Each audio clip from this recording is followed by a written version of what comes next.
2017 was, creatively and statistically, a frighteningly good year for scary movies.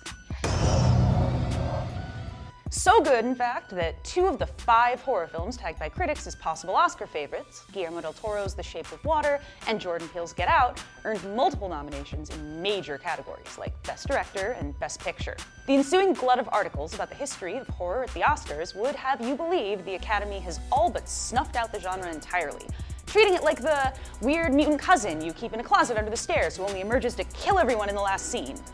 Or something, but in fact, horror flicks have haunted the Oscars in predictably weird ways since the earliest days of cinema. MTV News spoke to Sam Zimmerman, a lifelong horror fan and now the curator of the online horror streaming platform Shudder.com, about what defines a horror movie. I think what makes a horror movie, rather than a stringent constraint of it has this or it doesn't have this, is intent. What is the intent of the filmmaker? And is it to frighten you? Is it to scare you? Is it to put you in a state of suspense or tension? Then it's a horror movie. By this broad definition, around 20 horror films have been nominated for Oscars. From the monstrous, that's disgusting, to the sacrilegious, let the power of Christ compel you, to the furthest reaches of outer space. But nominated for and won are different. And winning does seem that much harder when it comes to horror. Even if your last name is Spielberg, Hitchcock, or Kubrick, all of whom worked on horror films that were nominated for Oscars and eventually won, but in technical categories like Best Visual Effects or Best Sound Editing. MTV News spoke to Rodney Hill, Associate Professor of Film in the Herbert School of Communication at Hofstra University, about why the Academy historically treats horror films like the proverbial skeletons in the closet. I think there's been a problem throughout the history of the Oscars with not only with horror, but also science fiction and other fantasy-related genres that they seem to be just not taken as seriously as dramatic films or even comedies or musicals or other genres. There's a sense, sort of a mistaken idea that fantasy genres are more, I don't know, immature or juvenile or something. Once in a while, there will be a big exception, as with The Silence of the Lambs, which is probably the most prominent horror film to receive major awards, including Best Director and Best Picture.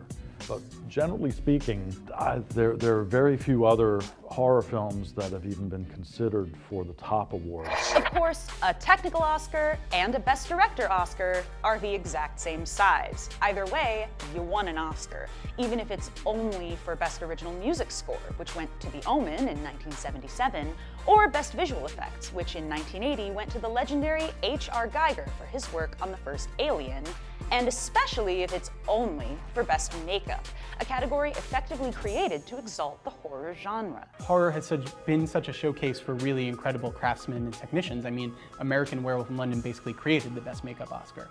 And that is a really wonderful way to see a genre shine. And I think it's almost ironic this year that in a year where a lot of the conversation has been around horror and horror being recognized, and you see Shape of Water and Get Out being elevated to Director and Best Picture, we're not seeing Shape of Water get nominated for Best Makeup, which is a total shame, because that creature work is incredible, and I think almost the Best Makeup category has left horror behind. And that's sort of the weird sadness of this year for me. The Best Makeup category used to be the rundown, creepy house that horror films nevertheless called home. Now, decades after Beetlejuice's 1989 win set a precedent for unsettling face paint, Andy Muschietti's It, the highest-grossing horror movie of all time, and proof clowns are still scarier than anything requiring CGI, didn't get a single nomination in any category, including Best Makeup. So it's easy to see how some horror fans may perceive even these specialized awards as indicative of a bias against the whole genre. Not one that's unique to the Academy, but one which actually plays off the common cultural misgiving that horror is entry-level, trashy, or cheap. The horror films that have won Oscars exist at that point on the axis, where genre intersects with cinematography and theme. They're compelling stories of survival, told in beautiful ways, centering marginal or traditionally underrepresented points of view.